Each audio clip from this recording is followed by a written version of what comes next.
नमस्कार, खास मुलाकात में स्वागत है आपका। मैं हूं अभिषेक शुक्ल। खास मुलाकात में आज हमारे साथ एक ऐसी शख्सियत है जो पहले एक आईएएस ऑफिसर थे, तब भी चर्चा में थे। जब उन्होंने आईएएस पद से इस्तीफ़ा दिया, कलेक्ट्री से इस्तीफ़ा दिया, तब और ज़्यादा चर्चा में आ गए। और अब एक राजनीतिक करियर के तौर पर, राजनीतिक नेता के तौर पर वो आगे बढ़ रहे हैं, तो भी चर्चा में रहते हैं। लोग उनके बारे में तब भी जानना चाहते थे, आज भी जानना चाहते हैं। और ये जो मुलाकात है, ख़ास तौर पे ऐसे ही लोगों की डिमांड पर है कि आखिरकार वो शख्सियत अब कर क्या रहा है। मुलाकात करते हैं भाजपा नेता ओपी चौधरी जी से। ओपी जी, बहुत बहुत स्वागत है आपका। जी धन्यवाद, सबको नमस्कार जी। ओपी जी, पब्लिक डिमांड पर हम आप तक पहुंचे हैं और लोग जानना चाहते हैं, जब आपने आईएएस से इस्तीफ़ा दिया था जी, बहुत चर्चाएँ हुई, आप चुनाव लड़े, चुनाव आप हारे भी जी।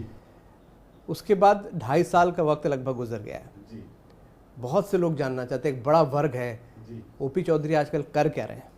जी, मैं लाइफ में चाहे किसी भी पोस्ट पे रहते हैं, चाहे एडमिनिस्ट्रेशन में थे या पॉलिटिक्स में हैं या उसके पहले स्टूडेंट लाइफ में थे, तो हमेशा मेरा लाइफ को लेकर सिद्धांत यही है, लाइफ फिलॉसफी यही है कि हमेशा मैं कोशिश करता हूँ कि कुछ भी पॉजिटिव हम करते रहें।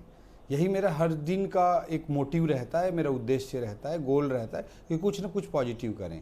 तो अभी तो जैसे मैं राजनीति में हूँ, तो पार्टी में भी बहुत सारे काम रहते हैं, संगठन की दृष्टि से प्रदेश मंत्री का दायित्व भी है।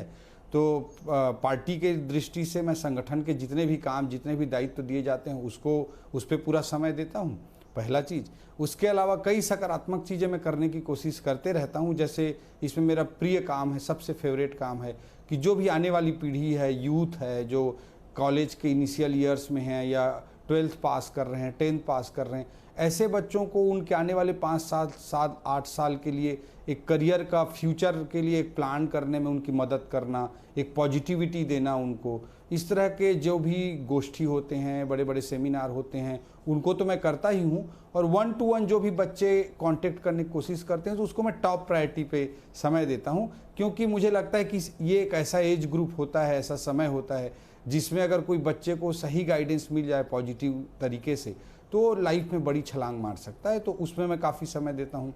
इसके अलावा मैं इकोनॉमिक्स में भी मेरे को बहुत इंटरेस्ट है, स्टॉक मार्केट में इंटरेस्ट है, तो ये भी मैं इसमें भी थोड़ा बहुत समय देता हूँ। अर्ली मॉर्निंग 5-6 बजे से सेंसिबल तरीके से धीरे धीरे इकोनॉमी के नॉलेज के बेस पे, सरस्वती के दम पे लक्ष्मी को अचीव करने का तरीका मैं सिखाने की कोशिश करता हूँ। मतलब लोग आपसे जो मुलाकात करते हैं अभी भी एज ए पॉलिटिशियन कम करते हैं, काउंसलर या गाइड करने वाले व्यक्ति के तौर पे ज़्यादा मुलाकात होती है? नहीं, जैसे संगठन में काम कर रहे हैं तो बहुत सारे लोग संगठन की दृष्टि से और पार्टी वर्ग की दृष्टि से भी मिलते हैं, बट निश्चित रूप से एक बड़ा वर्ग है जो राजनीति से अलग भी मुलाकात करता है, चाहे करियर गाइडेंस की दृष्टि से हो या और किसी दृष्टि से हो। और आजकल एक और नई प्लानिंग कर रहा हूँ, अभी तो मैं स्टार्ट नहीं कर पाया हूँ, मेरे दिमाग में चल रहा है, आने वाले साल से मैं प्रोग्रेसिव फार्मिंग के डायरेक्शन में भी थोड़ा बहुत कुछ चालू करूँ जी। उससे भी लोगों को हम काफ़ी कुछ मैसेज दे सकते हैं, और किसान भाइयों का इनकम बहुत ज़्यादा नहीं बढ़ पा रहा है, तो उस डायरेक्शन में हम उनको एक एग्जाम्पल कैसे सेट कर सकते हैं, उस बारे में भी सोच रहा हूँ, अभी कुछ कर नहीं पाया हूँ। उस समय जब इस्तीफ़ा आपने दिया था तब आपको अफसोस नहीं हुआ था? आपके सामने एक चुनावी मैदान था, दंगल था, वहाँ आप उतरे, वहाँ आप हारे। हारने के बाद भी आपसे कई बार सवाल किया, आपने कहा अफसोस नहीं हुआ, तब भी उम्मीद थी कि बहुत आगे शायद बहुत कुछ राजनीति में करना बाकी है। 2.5 साल बाद अब आप विपक्ष में हैं, पार्टी के लिए काम भी कर रहे हैं, क्या ज़रा सा भी किसी भी सेकंड, किसी भी वक्त अफसोस नहीं हुआ, या लगता नहीं कि यार वो ज़्यादा बेहतर था, करता रहता? जी, मैं मानता हूँ कि ज़िंदगी में कोई भी डिसीजन हम लेते हैं उसको बहुत सोच समझ करके, उसके जो भी प्लस माइनस है सबका एनालाइज करके हमको डिसीजन लेना चाहिए। और जब भी हम डिसीजन एक बार ले लेते हैं तो उसको ओन करना चाहिए, और उसमें जो भी पॉजिटिव है, जो भी नेगेटिव एस्पेक्ट हैं, दोनों को फेस करना चाहिए और हैप्पीली फेस करना चाहिए, खुशी खुशी उसका सामना करना चाहिए। ये मेरा लाइफ फिलॉसफी हमेशा से रहा है। और जहाँ तक मैं मानता हूँ कि लाइफ में हम किसी भी फेज में रहें, किसी भी जगह रहें, चाहे एडमिनिस्ट्रेशन में रहें, पॉलिटिक्स में रहें, स्पोर्ट्स में रहें, इंटरप्रेन्योरशिप में रहें, कहीं भी हम रहें, हम राजनीति की बात करें तो हम चाहे रूलिंग पार्टी में रहें, चाहे अपोजिशन में रहें, हर जगह हर समय कुछ ना कुछ अच्छा करने के लिए आपके सामने जरूर रहेगा। लोकतंत्र में राजनीति का सबसे महत्वपूर्ण योगदान होता है। रूलिंग पार्टी का रोल इंपॉर्टेंट होता है, अपोजिशन का रोल भी इंपॉर्टेंट होता है। और अगर मैं उनकी आवाज़ को उठा पाता हूं और सरकार को उससे युवाओं के हित में कुछ जरा भी मोल्ड कर पाता हूं, तो एक बड़ा पॉजिटिव कंट्रीब्यूशन है। लेकिन अगर आप कल्पना कीजिए कि मैं आईएएस में रहता तो चाहता भी, मान लीजिए कि मैं इसमें आवाज़ उठाऊं, तो मैं वो आवाज़ नहीं उठा सकता था। तो ऐसे कई चीज़ें आपको पॉजिटिव एस्पेक्ट दिखाई देंगे लाइफ में। आप चाहे एडमिनिस्ट्रेशन में रहें, चाहे पॉलिटिक्स में रहें, पॉलिटिक्स में आप रूलिंग पार्टी में रहें या अपोजिशन में रहें, जहाँ भी रहेंगे आप पॉजिटिविटी और सेटिस्फेक्शन के पॉइंट जरूर आपको मिलेंगे और उसको हमको जरूर करना चाहिए। लोग आपसे मिलते भी हैं लगातार जी, क्या सिंपैथी भी दिखाते हैं कि अरे आप कहाँ थे, आप पहले जिनको सर बोलते थे, जो आपको सर बोलते थे, अब आपको उनको सर बोलना पड़ता? जी हाँ, लोगों का अपना अपना नज़रिया रहता है, लोगों की अपनी अपनी सोच रहती है।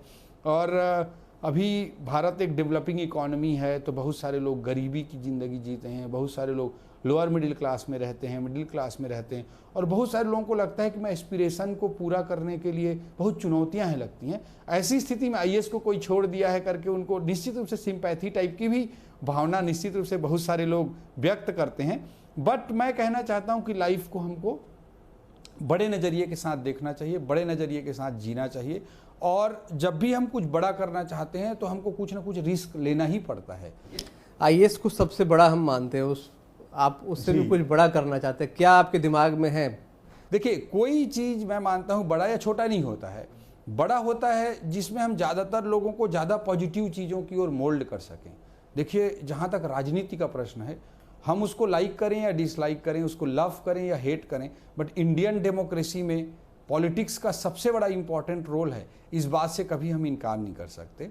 तो आज भारतीय जनता पार्टी में मैं रह करके एक पॉलिटिक्स में एक रोल प्ले कर रहा हूँ, वो अपने आप में एक बड़ा रोल है।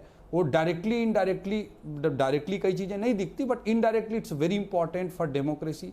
और डेमोक्रेसी में, स्पेशली इंडियन डेमोक्रेसी में, जो पॉलिटिकल सिस्टम है उसी से एडमिनिस्ट्रेटिव सिस्टम या इकोनॉमिक सिस्टम या सोशल सिस्टम सबको लीड करता है, उसी के पीछे पीछे चलती हैं। तो उस सिस्टम का हिस्सा बन के निश्चित रूप से हम बड़ा कुछ हमेशा करते रहते हैं। आज पीएससी के युवाओं के लिए या शिक्षक भर्ती के युवाओं के लिए या किसानों के लिए या महिलाओं के लिए अगर आप आवाज़ उठाते हैं तो सोसाइटी के लिए वो बड़ा विषय है, उसको देखने का बस नज़रिया है। यूथ आइकॉन आपको सब मानते हैं, पार्टी भी क्या यूथ आइकॉन मानती है आपको?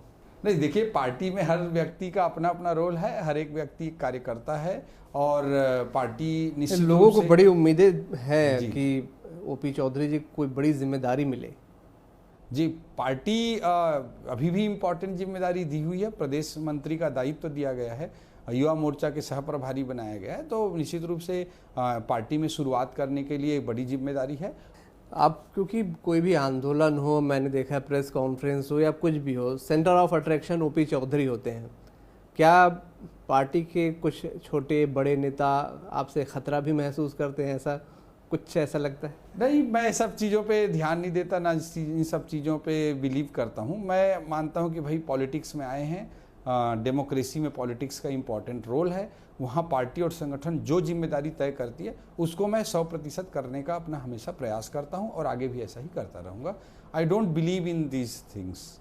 बहुत सारे दिग्गज नेता भाजपा में यहाँ पर हैं जी, आप अपने आप को कहाँ पाते हैं और वो आपको किस तरीके से देखते हैं? जब पार्टी के अंदर अब आप चुनाव सब खत्म हो गए, विपक्ष में आप हैं, आपकी पार्टी पर कई बार गुटबाजी के भी आरोप लगते हैं, ओपी चौधरी अपने आप को पार्टी में कहाँ पर कितना एडजस्ट कर पाए 2.5 साल बाद बड़े बड़े दिग्गज नेताओं के बीच में, बैठकों में? जी, मैं यही कहूँगा कि पॉलिटिक्स में देखिए कि संगठन है, संगठन जो जिम्मेदारी तय करती है, जो काम तय करते हैं, उसको अच्छे तरीके से हमको करते रहना चाहिए, इसी पे मैं बिलीव करता हूँ। और इसके अलावा आप विपक्ष में हैं, विपक्ष की पार्टी के प्रदेश मंत्री हैं, तो उस दृष्टिकोण से जनता की जहाँ जो आवाज़ होती है उसको बेबाकी के साथ उठाने पे मैं विश्वास करता हूँ और उस चीज़ को, उस दायित्व को, उस धर्म को मैं हमेशा निभाता रहता हूँ और निभाता रहूँगा। फ्यूचर की बात हम कर रहे थे, आपने बताया बहुत सारे काम आप कर रहे हैं, पॉलिटिक्स के अलावा भी आप काउंसलिंग भी करते हैं बहुत सारे यूथ की। जी, काउंसलर के तौर पे बताते हैं कैसे आगे बढ़ना है। इकोनॉमिस्ट के तौर पर भी आप काफ़ी स्टडी कर रहे हैं और लोगों को आने वाले समय में करोड़पति बनाने की टिप्स भी देना चाहते हैं। जी, तो फ्यूचर में आप किस, एज ए ओपी चौधरी को एज ए इकोनॉमिस्ट ज़्यादा पहचाना जाएगा पॉलिटिशियन के तौर पर ज़्यादा पहचान मिलेगी या काउंसलर, यूथ आइकॉन जो कहा गया है, काउंसलर के तौर पर ज़्यादा आपको लोग जान पाएंगे? आपकी क्या उम्मीद है, क्या आकांक्षा है? ये अभिषेक जी, एक्चुअली इन सब रोल को हमको अलग अलग शायद नहीं देखना चाहिए। हम अगर पॉलिटिक्स को, मैंने पहले ही कहा कि इंडियन डेमोक्रेसी में सबसे लीडिंग रोल है, बट एक अच्छा पॉलिटिशियन, पॉलिटिक्स हम करना चाहते हैं, करते हैं, तो एक अच्छा पॉलिटिशियन को यूथ के फ्यूचर के लिए हमेशा कंट्रीब्यूट करना चाहिए। चाहे आप किसी भी चेयर पे हों, किसी भी रोल पे हों, वो करना ही चाहिए। इसी तरह से देश की इकोनॉमी की गहरी एक अंडरस्टैंडिंग रखते हुए देश की इकोनॉमी को कैसे आगे बढ़ाएं, इसकी समझ भी हर पॉलिटिशियन को होनी चाहिए, तभी हम पॉलिटिकल रोल को भी अपना निभा सकते हैं। तो इन सारी भूमिकाओं को मैं अलग अलग तरह से नहीं देखता हूं, और मेरे को जिस रूप में जाना जाए उस दृष्टि से मैं हमेशा सोचता हूं कि एक पॉजिटिव थिंकिंग वाले, हमेशा दूसरों के लिए कुछ अच्छा करने की सोचने वाले व्यक्ति के रूप में जाना जाए। उसमें पॉलिटिकल रोल, इकोनॉमी रोल या काउंसलर का रोल ये इम्पॉर्टेंट नहीं है। एक पॉजिटिव और हमेशा दूसरों को भी आगे, सोसाइटी को आगे ले जाने की सोच रखने वाले व्यक्ति के रूप में जाना जाए, यही मैं जानता हूँ। किसी कुर्सी, किसी पद से मेरे को जाना जाए, ये मेरे लिए इम्पोर्टेंट नहीं है। स्टूडेंट्स से भी आपकी मुलाकात होती है, आपने कहा प्रायोरिटी पे भी रखते हैं उनको गाइड करना आप। जी डेफिनेटली। जब उनसे बात होती है तो क्या सिर्फ वो अपने करियर को लेकर गाइडेंस मांगते हैं, या फिर आपसे भी पूछते हैं कि राजनीति में जो प्रवेश हुआ है जी, फ्यूचर में क्या ऐसा करना चाहिए, राजनीति में जाना चाहिए? एक्चुअली हमारा देश अभी डेवलपिंग इकोनॉमी है, तो ऐसे सिनारियों में मतलब बहुत सारे बच्चे बीपीएल वर्ग से आते हैं, कोई लोअर मिडिल क्लास से आता है, मिडिल क्लास से आता है, तो उसको बेसिक नीड्स को, अपने लाइफ, अपनी फैमिली, अपने आसपास की बेसिक ज़रूरतों को पूरा करने के लिए काफ़ी स्ट्रगल दिखता है। ऐसे सिनारियों में पॉलिटिक्स को लेकर एक डर सा रहता है यूथ में, बहुत सारे लोगों में। तो ऐसे बहुत सारे लोग पॉलिटिक्स से अलग, मतलब अपने लाइफ और फ्यूचर की बात ज़्यादा करते हैं। इस चीज़ को मैं एक्सेप्ट करूँगा, और उनको उस डायरेक्शन में भी मैं कोशिश करता हूँ कि कैसे आगे बढ़ना है, कैसे आप लाइफ में आगे बढ़ सकते हो, उन बातों को रखता हूँ। बट कुछ परसेंट बच्चे ऐसे भी होते हैं, यूथ ऐसे भी होता है जो पॉलिटिक्स के बारे में सोचता है और उसमें भी आगे अच्छा कुछ करना चाहता है, तो उनको भी मैं समझाने की कोशिश करता हूँ कि प्रैक्टिकल एस्पेक्ट्स क्या हैं और वो कैसे पॉलिटिक्स में अच्छा कर सकते हैं, और उसके चैलेंजेस क्या क्या हैं, चुनौतियाँ क्या क्या हैं। चुनौतियाँ बड़ी हैं, तो उन एस्पेक्ट्स को भी बताने की कोशिश करता हूँ। और मैं हमेशा, चाहे फ्यूचर करियर की बात हो या पॉलिटिक्स की बात हो, हमेशा मैं यूथ को यही बताने की कोशिश करता हूँ कि अपने अंदर ताकत पैदा करिए, अपने अंदर क्षमता पैदा करिए, अपने अंदर योग्यता पैदा करिए, तभी आप अपने करियर में भी और पॉलिटिक्स में सफल हो सकते हैं। रिस्क टेकिंग तो आप शुरू से अपनी क्षमता रही है। आईएएस की जॉब छोड़ना स्वाभाविक सी बात है, आसान नहीं है। और आप अभी जिक्र कर रहे थे कि आपको शायद स्कूल टाइम के बाद शायद अनुकंपा नौकरी भी मिल रही थी, वो भी आपने शायद छोड़ी है। किस तरीके का वो था, क्या रिस्क टेकिंग वहाँ से शुरू हुई है आपकी? एक्चुअली क्या है, लाइफ में हम जब भी कुछ बड़ा करना चाहते हैं, कुछ बड़ा सोच रखते हैं, कुछ अच्छा करना चाहते हैं, तो कई बार रिस्क लेना ही पड़ता है। अगर हम तैरना सीखना चाहते हैं तो पानी में तो उतरना ही पड़ेगा, इट्स बेसिक रिक्वायरमेंट। जैसा कि आपने जिक्र किया कि आप, बहुत सारे लोगों को पता भी होगा कि मेरे पिताजी का निधन हो गया था जब मैं 7.5 साल का था, और वो प्राइमरी स्कूल में गवर्नमेंट टीचर थे, सरकारी स्कूल में।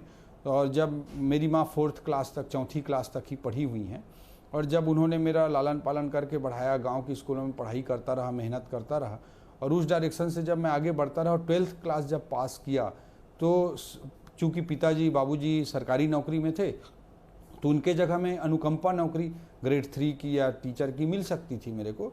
बट मेरी माँ ने भी मुझे कहा कि बेटा कुछ बड़ा करो, कुछ अच्छा सोचो और कुछ बड़ा करने की कोशिश करो, और मेरी भी ऐसी सोच थी। तो उस समय मैंने अनुकंपा नौकरी को छोड़ करके आईएएस की तैयारी की थी।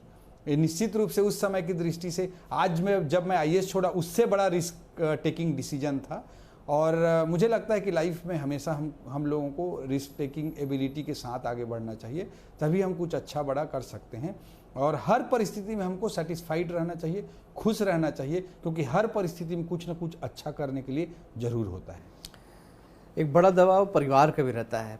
जब आपने जॉब छोड़ी थी, राजनीति में जा रहे थे, तब तो सामने बहुत कुछ अच्छा था जी, पार्टी सरकार में थी, चुनाव लड़ने भी जा रहे थे जी। 2.5 साल बाद क्या रिएक्शन है परिवार का, खासकर आपकी धर्मपत्नी का? जी मैं मतलब हमेशा जो अपने हिसाब से, अपने तरह से निर्णय लेते आया हूँ बचपन से लेकर अभी तक। तो मेरे मतलब माँ हैं या छोटा भाई है, वो भी मेरे निर्णय का हमेशा सम्मान करते हैं, मेरे डिसीजन को रिस्पेक्ट करते हैं। और मेरी इन लॉ साइड है, मेरी वाइफ या मेरी मदर इन लॉ या मेरे ब्रदर इन लॉ, वो लोग भी मेरे डिसीजंस को हमेशा रिस्पेक्ट करते हैं। तो इसमें मेरे को कहीं कोई दिक्कत नहीं आई। आधा कार्यकाल सरकार का भी निकल चुका है, आप लोगों के विपक्ष के तौर पर भी। जी, 2.5 साल बाद क्या उम्मीदें लगती हैं पार्टी को लेके, भाजपा को लेके? क्योंकि बहुत सारे बातें कही गई आप लोगों के हार की वजह से कि एक बड़ा वर्ग है उन चेहरों को लेकर पब्लिक में एलर्जी थी, इस वजह से भी हारे, एंटी इनकम्बेंसी थी, हार के बाद गुटबाजी भी सामने आई, और अभी भी कहा जाता है कि वो सक्रियता, वो चीज़ें दिख नहीं पा रही। बार बार ये सवाल भाजपा से विपक्ष के तौर पे किया जाता है। छत्तीसगढ़ राज्य गठन के बाद पहला चुनाव, दूसरा चुनाव, तीसरा चुनाव, हैट्रिक भारतीय जनता पार्टी ने जीत दर्ज की। 15 साल के बाद जनता के मन में कुछ एंटी इनकम्बेंसी आ जाना, कुछ शिकायतें आ जाना, स्वाभाविक सी प्रक्रिया होती है लोकतंत्र में। और छत्तीसगढ़ का अगर कोई भला कर सकता है तो भारतीय जनता पार्टी ही कर सकता है। अटल जी ने ही छत्तीसगढ़ राज्य का गठन किया, और इन 15 सालों में छत्तीसगढ़ कहाँ से कहाँ पहुँचा है, इसको कंपैरेटिव माइंडसेट से थोड़ा हिस्ट्री को, भारतीय जनता पार्टी के आने के पहले धान खरीदी के क्या हालात थे, गांव में कृषि के क्या हालात थे, कृषि ऋण के क्या हालात थे, पीडीएस के क्या हालात थे, कितने स्कूल थे, कितने कॉलेज थे, इन चीज़ों को हम कई बार क्या भूल जाते हैं 5 साल 10 साल के ड्यूरेशन में। और लोग इस बार जो 3 बार के भारतीय जनता पार्टी को जिताने के बाद जो कहीं न कहीं एक थोड़ी एंटी इनकम्बेंसी या जो भी बोलिए वो आ गई थी, उसको अब समझ चुके हैं कि उन्होंने एक गलत निर्णय जनता ने ले लिया था, और जनता उसी के परिणाम स्वरूप 2023 में निश्चित रूप से भारतीय जनता पार्टी, ये भी चर्चा है पर यहाँ पर कि आपकी पार्टी लोकसभा वाले फॉर्मूले को छत्तीसगढ़ में विधानसभा में भी आजमा सकती है, और बहुत सारे नए चेहरे प्लांट कर सकती है, ला सकती है। तो अगले चुनाव में एक बड़ा वर्ग है जो नए चेहरों का। जी, भारतीय जनता पार्टी देखिए देश की, प्रदेश के हित की चिंता करने वाली पार्टी है। किसी व्यक्ति या परिवार विशेष के हित की चिंता करने वाली पार्टी नहीं है। इसलिए भारतीय जनता पार्टी में बड़े बड़े निर्णय, आपने देखा होगा, ऐतिहासिक तौर पे आप देखते होंगे कि भारतीय जनता पार्टी में बड़े बड़े निर्णय चुटकियों में हो जाते हैं, और इसीलिए इस पार्टी की सोच और विचारधारा का मैं भी सम्मान करता हूँ। और उसको आप मान रहे हैं कि चेहरे चेंज होंगे? तो भारतीय जनता पार्टी को क्या करना है, कैसे करना है, संगठन स्तर पर, रणनीतिक स्तर पर निर्णय भारतीय जनता पार्टी करेगी, और जो भी निर्णय करेगी भारतीय जनता पार्टी वो देश प्रदेश हित में करती है। तो जो भी रणनीति पार्टी बनाएगी, संगठन बनाएगी, उसका हम सब लोग सम्मान करेंगे, और पार्टी और संगठन के निर्णय अनुसार जो दायित्व, जो भूमिका एक सिपाही के रूप में हर व्यक्ति को जो मिलेगी, उसको हम लोग सब पूरा करेंगे। ओपी चौधरी की क्या भूमिका होगी अगले चुनाव में? कहाँ से चुनाव लड़ेंगे? ये पार्टी को तय करना है कि मैं चुनाव लड़ूंगा कि नहीं लड़ूंगा, कहाँ पे लड़ूंगा, कैसे लड़ूंगा। ये पार्टी, अब जब आप पार्टी में ज्वाइन करते हैं तो एक संगठन बहुत विस्तृत रूप होता है, उस संगठन को आप समर्पित करते हैं। राजनीति is not like UPSC preparation. हम आईएएस तैयारी करते हैं तो इंडिविजुअल डिसीजन होता है, आप इंडिविजुअल तरीके से पढ़ते हैं, कौन सा सब्जेक्ट चुनते हो आप अपने तरीके से करते हैं। लेकिन पार्टी, वो भी राष्ट्रीय पार्टी में जब आप राजनीति ज्वाइन करते हैं तो आप पार्टी को, संगठन को, एक विचारधारा को, अपने आप को समर्पित करते हैं, और उस संगठन को और उस पार्टी को तय करना होता है अपनी रणनीति अनुसार, और बहुत सारे समीकरणों को देखकर, इतिहास को देखकर, भविष्य को देखकर। तो पार्टी और संगठन को तय करना है कि मैं अपने आप को एक सिपाही मानता हूं, और मेरी जो भूमिका भारतीय जनता पार्टी आज तय करती है उसको आज निभा रहा हूं, कल तय करेगी उसको कल निभाऊंगा। लोग कहते हैं कि ओपी चौधरी अगर उस समय भी वहां से चुनाव न लड़कर कहीं और से लड़ते तो ज़्यादा बेहतर होता। जी, आपको क्या लगता है कि आप दूसरी जगह से चुनाव लड़ते तो शायद आप आसानी से जीत जाते वहाँ पर? देखिए, मैं राजनीति में जब प्रवेश किया तो एक हार एक जीत की दृष्टि से प्रवेश नहीं किया हूँ। राजनीति में प्रवेश किया हूँ तो भारतीय लोकतंत्र में एक बेहतर पार्टी के साथ मुझे अपना योगदान देना है, इस सोच के साथ राजनीति में प्रवेश किया हूँ। इसलिए खरसिया में निश्चित रूप से एक बहुत ही दुरूह सीट मानी जाती रही है। अर्जुन सिंह जी जब सीएम थे, उनको पूछा गया कि सबसे सेफ सीट मेरे लिए कौन सा रहेगा, तो लोग खरसिया पे लाकर उनको चुनाव लड़ाए थे। और उस सीट पे आप जानते हैं कि ऐतिहासिक रूप से आज़ादी के बाद हमारी पार्टी चुनाव जीत नहीं पाई है, और दिलीप सिंह जुदेव जी को भी हार का सामना करना पड़ा था, लखीराम अग्रवाल जी को भी हार का सामना करना पड़ा था। और हर चुनाव में 1990 के बाद, 1990 के बाद हर चुनाव में हार का हमारा अंतर बढ़ता जा रहा था। तो निश्चित रूप से ये सब जानते हुए भी आपको वहां पर उतारा गया। वो कठिन सीट थी और कठिन सीट है, लेकिन पार्टी को मेरी भूमिका तय करनी है कि कब कहाँ मेरा क्या रोल है, और आई डोंट माइंड कि मुझे जो भी पार्टी रोल देगी, जहाँ पे भी जो रोल देगी उसको मैं। कठिन सीट में जानते बूझते भी आपको उतारा गया वहां पर? नहीं, क्या आपको लगा नहीं कि कुछ गड़बड़ है, या छोड़ते समय आपको पता था वहां से चुनाव लड़ना है? मैंने पहले ही कहा कि राजनीति में जब मैं प्रवेश किया तो भारत के लोकतंत्र में एक बेहतर सोच के साथ चलने वाली पार्टी में मुझे रहकर अपना योगदान देना है, और मेरा रोल क्या होगा वो पार्टी को तय करना है। तो इस दृष्टिकोण से मैं चुनाव तब भी लड़ा था और आगे भी। और अगर आप चुनाव जीतते, विधायक बन जाते तो ज्यादा योगदान दे पाते लोकतंत्र में, ऐसा नहीं लगता? नहीं, देखिए, ये तो पार्टी को तय करना है कि मेरे से क्या रोल चाहिए या क्या भूमिका चाहिए, और पार्टी को ही हर चीज तय करना होता है। संगठन को आप समर्पित करते हैं जब राजनीति। तो अभी आप कुछ इच्छा बताते हैं पार्टी को, या पार्टी आपसे कुछ पूछती है कि अगले 2.5 साल बाद कहाँ के लिए जमीन तैयार की जाए? पार्टी में हर व्यक्ति का अलग अलग रोल रहता है। जैसे मेरा थोड़ा प्रशासनिक अनुभव है, तो उस दृष्टिकोण से पार्टी मेरे प्रशासनिक अनुभव का भी थोड़ा उस दृष्टिकोण से भी उपयोग करती है। किसी व्यक्ति का राजनीतिक अनुभव ज़्यादा है, किसी व्यक्ति का बस्तर का अनुभव ज़्यादा है, तो पार्टी के हर व्यक्ति के योग्यता और क्षमता के अनुसार पार्टी उस व्यक्ति का उपयोग करती है, और मेरा भी जहाँ पार्टी रोल फिक्स करती हूँ मैं करता रहता। ठीक है, ये आपने यहाँ पर बताया। यूथ की हम यहाँ पर बात कर लेते हैं। यूथ से आप लगातार कनेक्ट रहते हैं जी। किस तरीके का गाइडेंस आप छत्तीसगढ़ के यूथ को देना चाहेंगे? उनके लिए कोई मैसेज मैं चाहूँगा, क्योंकि यूथ आइकॉन के तौर पे आपको सब जानते हैं, आप जुड़े भी हैं। क्या छत्तीसगढ़ के युवाओं को आप मैसेज देना चाहेंगे? कैसे गाइड करना चाहेंगे हमारे माध्यम से? हमारे जो छत्तीसगढ़िया युवा है तेकर थोड़े से आदत रहते घूंच के रहेंगे, पीछू रहेंगे। तो जो पीछे या बैक फुट पे जो रहने की थोड़ी आदत है, उससे मैं छत्तीसगढ़ के सारे युवा भाई बहनों को अपील करना चाहूँगा कि उस आदत से बाहर निकलें, अपने कंफर्ट जोन से बाहर निकलें, और लाइफ में बड़ा सोचें, बड़े लक्ष्य निर्धारित करें, बड़े उद्देश्य निर्धारित करें, और जो भी लक्ष्य निर्धारित करते हैं उसके लिए एक वेल प्लान होना चाहिए। शॉर्ट टर्म प्लानिंग भी होनी चाहिए और लॉन्ग टर्म प्लानिंग भी होनी चाहिए, और एक क्लियर कट योजना के तहत उनको अपने भविष्य को में आगे बढ़ना चाहिए। आने वाले 5 साल, 7 साल, 8 साल के लिए जब हमारा रोड मैप क्लियर होता है तो हम कहीं थोड़ी देर के लिए असफल भी होते हैं तो हमको कोई टेंशन नहीं होता है। तो इसलिए मैं कहूँगा बड़ा लक्ष्य निर्धारित करें, उसके लिए क्लियर स्पष्ट योजना बनाएं, और उसको सकारात्मकता के साथ संघर्ष करते हुए, मेहनत करते हुए उस डायरेक्शन में आगे बढ़ें, और हमेशा किसी भी स्थिति में निराशा को, हताशा को अपने आसपास ना आने दें। हमेशा पॉजिटिव रहें, और जब आप पॉजिटिव रहते हैं और हर स्थिति को सही तरीके से इस्तेमाल करने के बारे में सोचते हैं तो आपको रास्ते ही रास्ते नजर आएंगे। जहाँ चाह है वहाँ राह है, और हर व्यक्ति हर परिस्थिति में सफल हो सकता है। मैं तो कहता हूँ कि जो कठिन परिस्थितियों में पलता बढ़ता है, चांदी के चम्मच लिए बिना पैदा होता है, उसके बड़ी सफलता के चांसेस बहुत बढ़ जाते हैं। एक जगह हो सकता है कि आप कुछ समय के लिए असफल हों, अगर एक जगह की छोटी असफलता आपको मिलती है तो आप अगर अच्छे पॉजिटिव सोच के साथ चलते रहेंगे तो दूसरी जगह बड़ी सफलता आपका इंतजार कर रही होगी। इस सोच के साथ जीवन को जिएं, और निश्चित रूप से ऐसा मेरे छत्तीसगढ़ के युवा भाई बहन करेंगे तो न केवल छत्तीसगढ़ स्तर पे, न केवल राष्ट्रीय स्तर पे, बल्कि वैश्विक स्तर पे मैं तो कहता हूँ व्हाइट हाउस, पेंटागन और नासा तक में हमारे छत्तीसगढ़ के युवा भाई बहनों की धमक होगी। लाइफ की आपकी बात कर लेता हूँ मैं जी। 2.5 साल 3 साल पहले की लाइफ स्टाइल और अब की लाइफ स्टाइल में क्या कुछ परिवर्तन आया है? फैमिली लाइफ भी कहा जाए या आपकी पर्सनल लाइफ?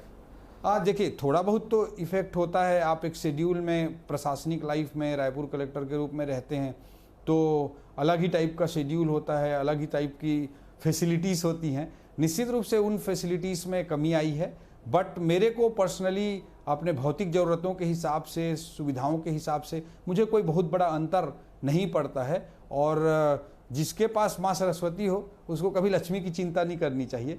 तो मैं तब भी मज़े से जीवन जीता था, आज भी मज़े से जीवन जीता हूँ। मुझे 10,000 रुपये महीना चलाना है बोलेंगे तो भी मैं चला सकता हूँ, और 10 लाख रुपया भी देंगे तो शायद महीने भर में खर्च कर सकता हूँ। तो ये मेरा लाइफ स्टाइल है और आगे भी रहेगा। मैं जीवन के हर मोमेंट को आनंद के साथ, संतुष्टि के साथ, सकारात्मकता और पॉजिटिविटी के साथ जीने में भरोसा करता हूँ। हॉबीज़ क्या हैं आपकी? खाली समय अब पहले से ज़्यादा थोड़ा मिल जाता होगा या शायद ज़्यादा व्यस्त हो गए? क्या हॉबीज़ है, कैसे समय निकालते हैं? राजनीति में आने के बाद तो व्यस्तता और बढ़ गई है। मैं यही कहूँगा, हॉबी के तौर पे मुझे क्रिकेट बहुत पसंद है, कुछ लिखना मुझे बहुत पसंद है, पढ़ना भी पसंद है, इकोनॉमी, स्टॉक मार्केट भी मेरी हॉबी बोल सकते हैं, स्पोर्ट्स भी मेरी हॉबी है, तो ये सारी चीज़ें मैं करता रहता हूँ।